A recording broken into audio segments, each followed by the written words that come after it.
هیچ وقت زمان نداشت، اما داره تارا رو برای شام میبره بیرون.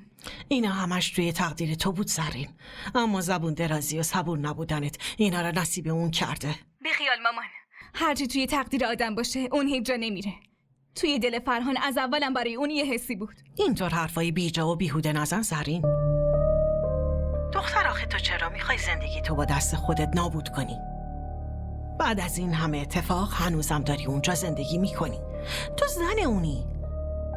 مرد همیشه به واسطه ی عشق و محبت شکست میخوره. تو کنار اون باش، هر جا رفت دنبالش برو. اون وقت ببین که چطور به سمت تو برمیگرده. من دیگه هر کاری کنم هیچی تغییر نمیکنه.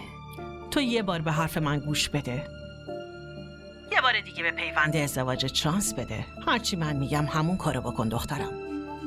باشه، من تلاشمو میکنم. آفرین دختر.